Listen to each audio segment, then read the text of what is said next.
If Royce just bangs it in the corner, no one says a word, which he should be doing from 12 yards. When the keeper makes a brilliant save, they're literally there to ruin everyone's day. Oh no, the United bashing. We're starting again. It's a theme on this channel, apparently. Is it really?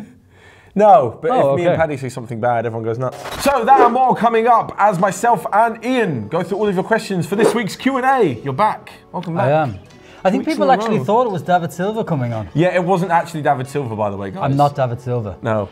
I'd like to be. We'll blame that picture on the community tab, but you can start this week. Okay, Dr. Manabata Mandal has a question for you.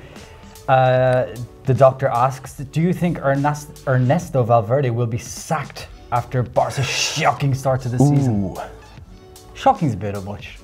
I think, yeah, that is a bit much. I think he'd be sacked if they have a good replacement lined up. Someone who's going to bring good football back, because I think that's the problem, is the football and the tactics are shocking. Real Madrid are in a worse position with their manager. If you're comparing like bad starts from the big two in La Liga. We spoke about this on the podcast, actually. Check it out. The podcast that Ian hosts. And I'm trying to think who would be available. Well, I did some research. Right.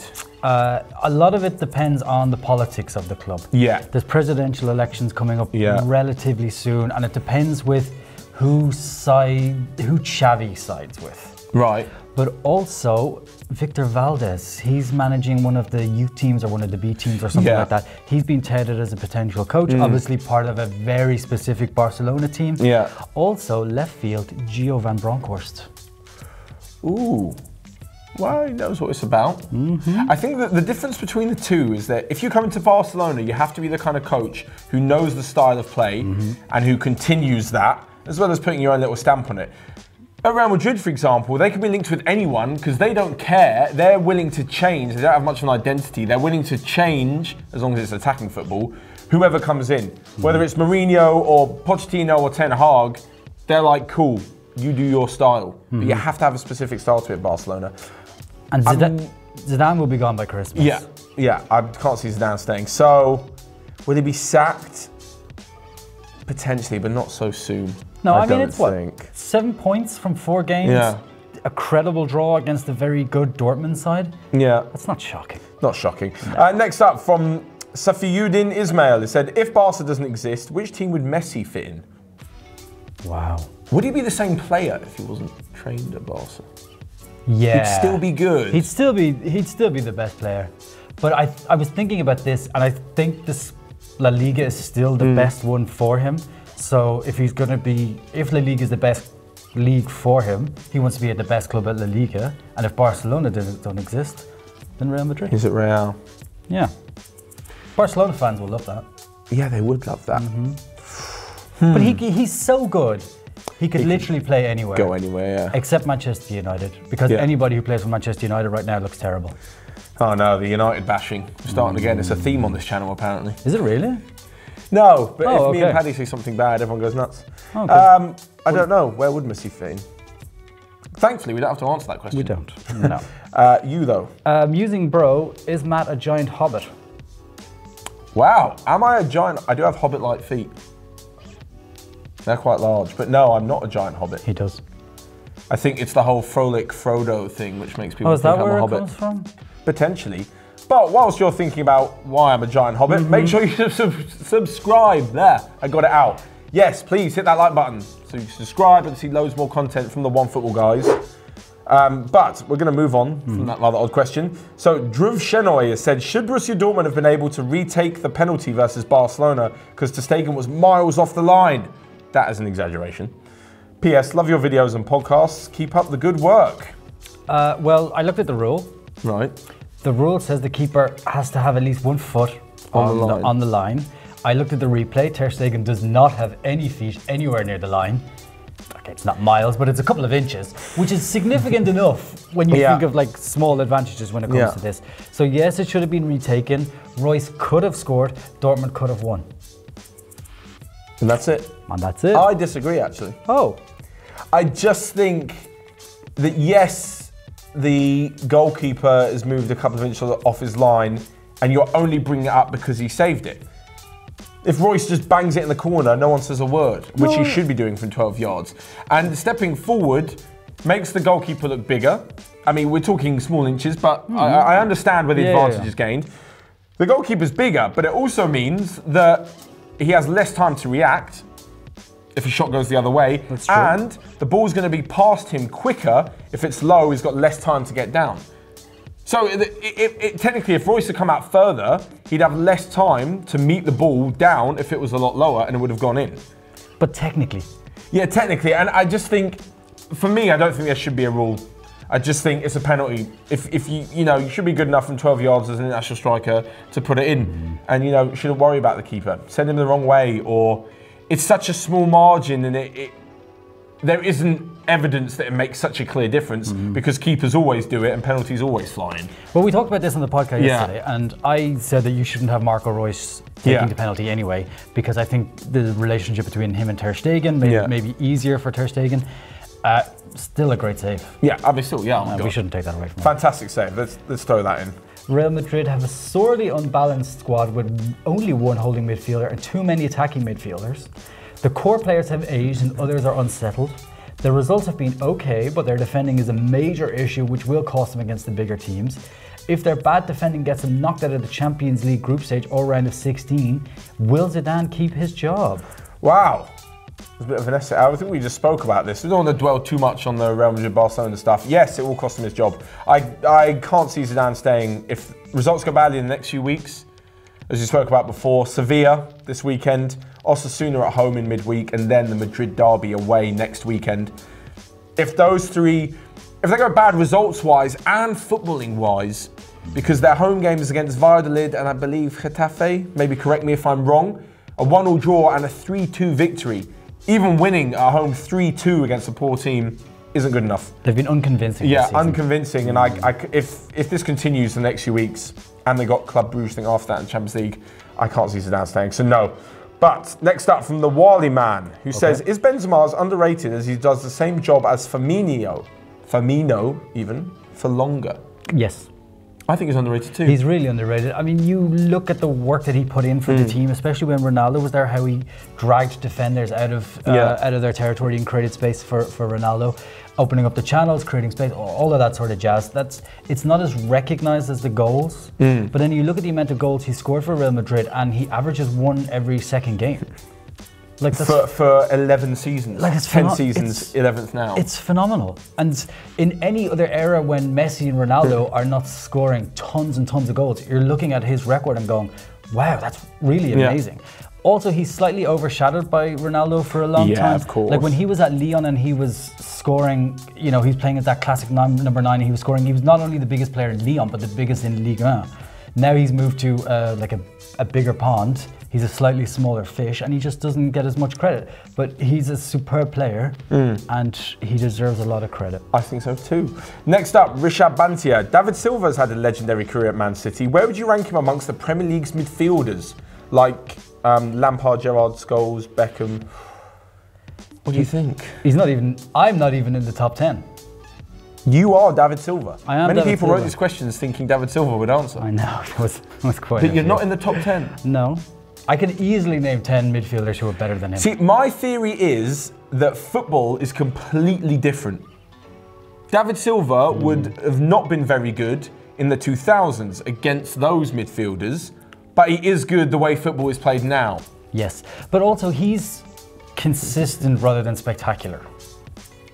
Like true, but there's lots to be said for that as well. Say, for example, there is completely. But when you think about the season City won the league for the Premier League for the first time, it was Yaya Toure who had the really standout moments. Yeah, he was brilliant. He was the one that would drag them a lot to victories. And Silva would be, like we say, like consistent and playing in the background and keeping up a very high level. But it was Toure who shined, or it was Toure who would score the winning goal in the FA Cup final.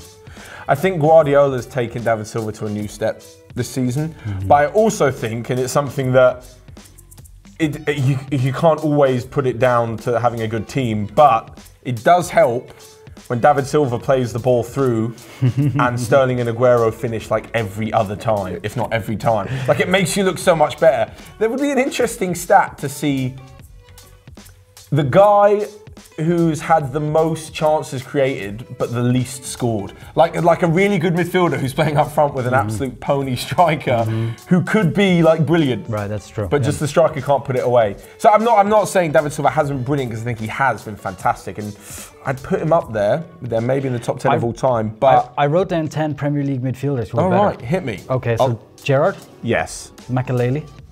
Oh wait, so you're saying who's better or worse? No, I'm saying these are better than Silva. Better than Silva. Gerrard, yes. Okay, Gerrard. Makelele, different role, but yes. Well, no, just general midfielders. Okay, right. Yeah, okay. Lampard. Yeah. Keane. Yeah. Vieira. Yeah. Alonso. Yeah. Yaya Toure. Yeah, for that period he was, but not as long as Silva, but yeah. Scholes. Yeah. Modric. Oh, Modric was good in his last 2 seasons at Spurs. The first few were a bit ropey, but yeah, go on. Okay. Beckham. Yeah. Okay. There you Is go. that 10? That's 10. Unless that, 1, 2, 3, 4, 5, 6, 7, 8. You're also missing Jordi Cruyff from the late 90s from Man United. Okay, no, I'd agree. He's up there though, Silva. Top 20. He's good, but top 20. Legendary. Yeah. Right. Question for you from Aaron Koenig, who asks, why have Wolves had such a poor start to the season? Love you guys' video. Keep up the good work. It has continued with a loss to Braga in the Europa League at home. They are identical to what Burnley did last season. 2 seasons ago, Burnley were brilliant, got in the Europa League, and the early qualifying rounds in the Europa League completely ruined them. Last season, you know, they worked their way out of a relegation fight towards the end. But I just think it's something that as a squad, they're not used to. The squad isn't big enough. A lot of the players aren't necessarily used to it. And it's really hampering their season. Playing twice a week is just exhausting. Oh, God, sneezing on video is exhausting. It's not that playing twice a week, it's just, I don't know, I think it's just a different level of football. And the problem is that the focus and the energy, so much of it goes to Europa League because it's their first campaign since 1980 in Europe. What? 1980? So it means a lot to the players every Thursday night, whereas no disrespect to the Europa League, when the likes of Arsenal and Manchester United get into it, they throw in their youngsters and they're still good enough to win or make the finals. And not so much effort goes into it. But for a lot of these players, this is going to be their first and maybe only foray into European football. So they're going to put all their energy in on a Thursday night, and it proves that they're knackered for the game. And, you know, it's difficult. It is difficult. It's sad to see because they were brilliant last year. But they do need to turn it around. I mean, they'll be fine. They won't be relegated or anything. You'd hope not after the money they spent. Next up, from Amit Drucker. Oh, yeah. Favourite Netflix show? I like these personal questions. You should share a bit more about us. Okay, I'm watching House of Cards at the moment. Oh, okay. So that's pretty good. I'm watching Mindhunter. I have no idea what that is. It's interesting. FBI stuff. Chef's Table?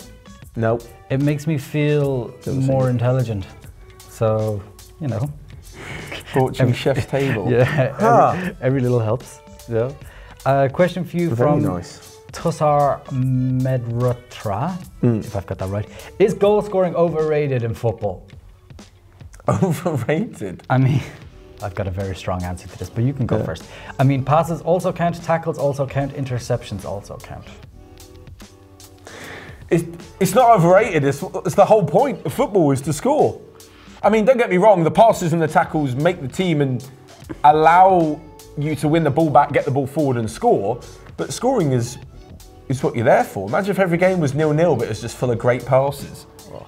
That would be so weird. Also, how many people on this earth? A couple of billion, right? Yeah. How many people actually get to score a goal? Yeah. In like an important competition or a big thing? Like, 0.0000%. Football without goals. You've got to enjoy it.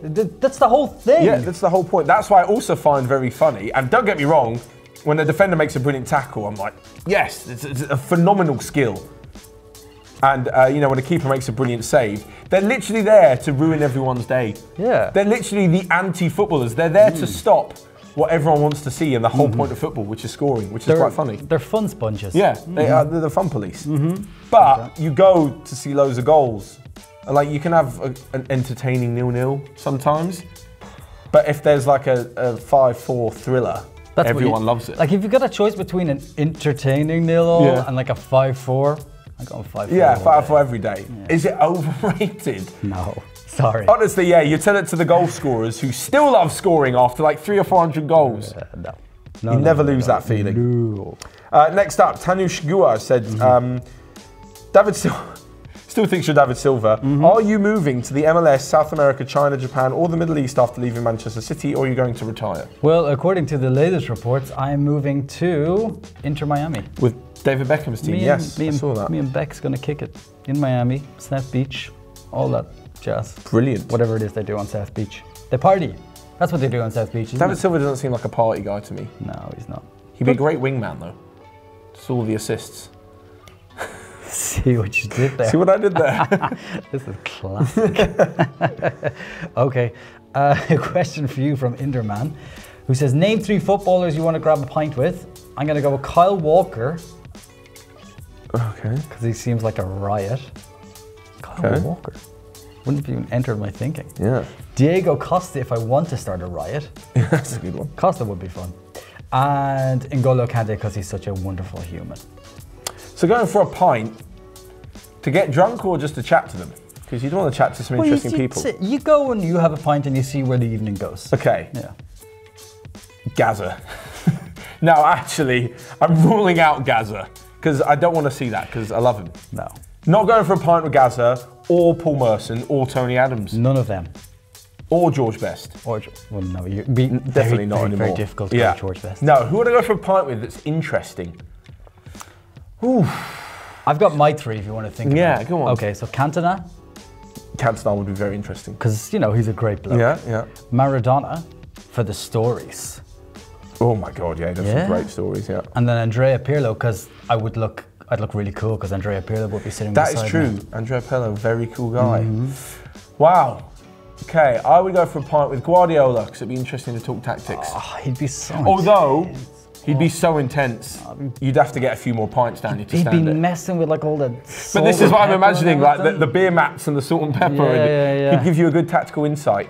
I want to talk about I want to talk shit and fun he stories. wants to talk about other things. Then Zlatan Ibrahimovic, because he'd have loads of funny stories. Okay, yeah, he'd be all right. And Mario Balotelli, because shit would just get wild. See, I don't think Ibra or Balotelli drink. No, probably not. I don't drink much either, but if I had to go for a pint with them. Oh, okay, fair enough. You can have a Coke.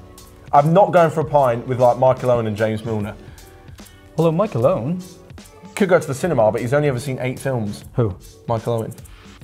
That's what he said. What? He said, I've only ever seen like 8 films, I don't watch movies. I've never seen Titanic. God, you're missing out on so much. We'll end it there. You guys, of course, let us know your answers to all of these questions on the Q&A. And look out on every Wednesday night on YouTube on the community tab for our post, which usually has David Silva stuck on from the top now, where you guys can leave all of your questions for that week's Q&A. So for myself and Ian, that's all. And we'll see you guys next time.